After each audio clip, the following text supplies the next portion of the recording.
Salam jumpa dengan saya pada mata pelajaran pendidikan agama Katolik dan budi pekerti oleh Vincentius Bolejadi.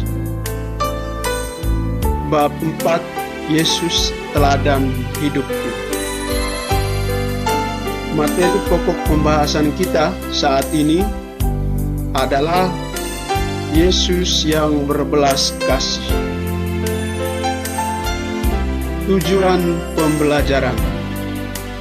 Peserta didik mampu memahami sikap Yesus yang penuh belas kasih kepada sesama, sehingga mereka dapat mewujudkannya dalam tindakan sehari-hari.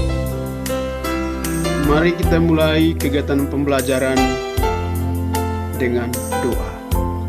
Dalam nama Bapa dan Putra dan Roh Kudus. Allah Bapa yang penuh kasih, puji dan syukur kami haturkan kepadamu atas berkat dan rahmat yang senantiasa Kau limpahkan pada kami.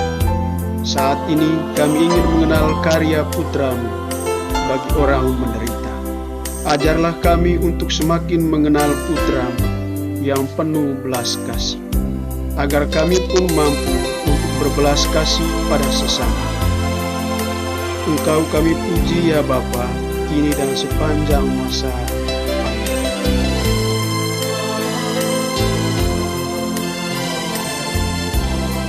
Dalam kehidupan kita sehari-hari, kita akan memiliki pengalaman melakukan tindakan belas kasih. Ingatlah suatu peristiwa ketika kalian pernah merasa iba pada seseorang, dan kemudian kalian mau melakukan sesuatu untuk orang tersebut. Ketika kamu melihat orang yang menderita, bagaimana perasaan kamu? Kamu tergerak oleh apa? Tindakan yang dilakukan saat itu. Kemudian bagaimana perasaan setelah melakukan tindakan?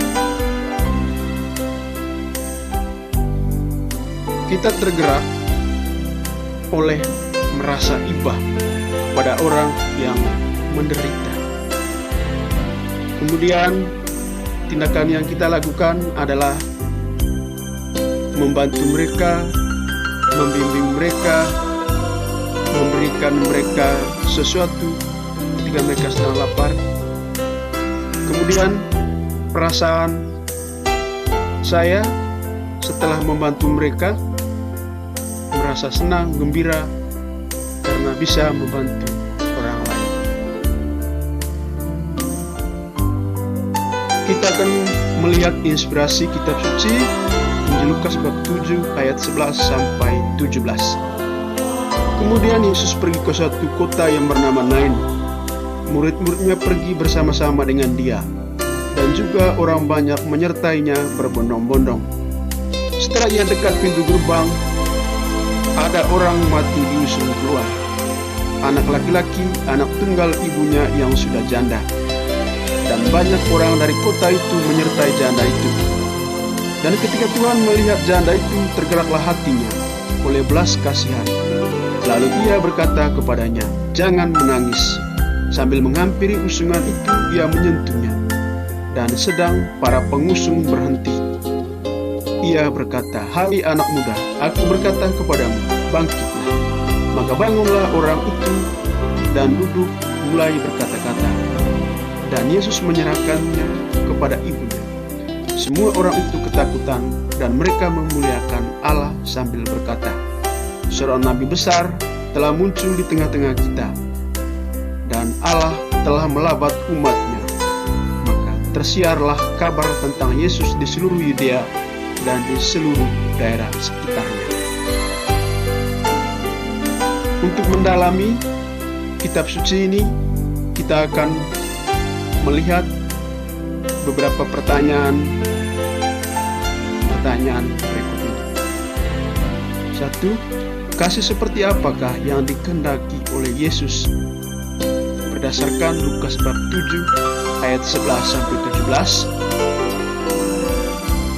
kasih yang dilakukan yang diwujudkan oleh Yesus, yaitu Ia membangkitkan seorang anak muda yang sudah meninggal.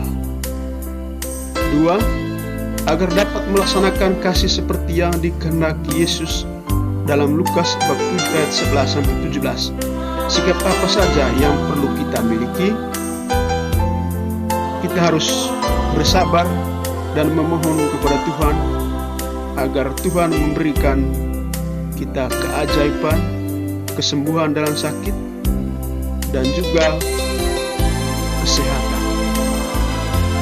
3. Apa yang mendorong Yesus mau melakukan tindak belas kasih?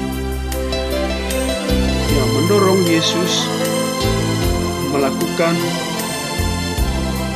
tindakan kasih dengan membangkitkan seorang anak muda, yaitu karena Yesus merasa iba, merasa kasihan. Yesus melihat bahwa semua manusia sama di mata Tuhan, sehingga semua orang peroleh hak untuk dibebaskan. Dalam kehidupan sehari-hari, kita menjumpai beberapa orang yang tampak kurang beruntung dalam hidupnya. Mereka adalah sekelompok orang yang terpinggirkan, miskin, menderita, dan tidak mendapat perhatian dari orang lain.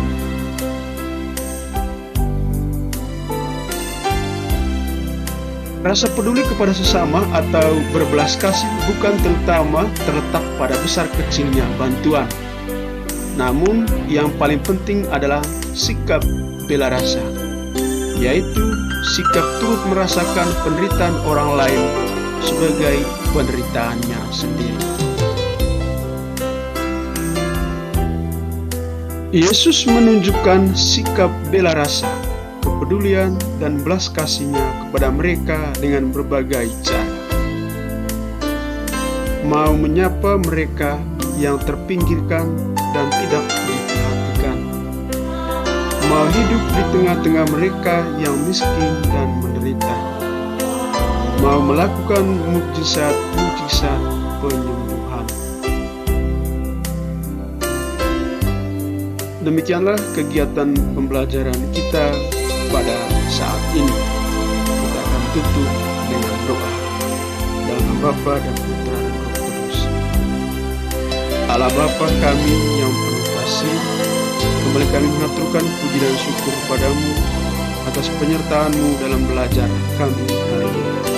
Bantulah kami ya Bapa untuk memiliki hati yang peka terhadap penderitaan sesama kami.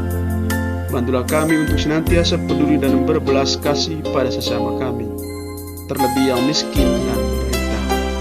Semua ini kami panjatkan kepadamu demi kemuliaan-Mu ya Bapa, kini dan sepanjang masa.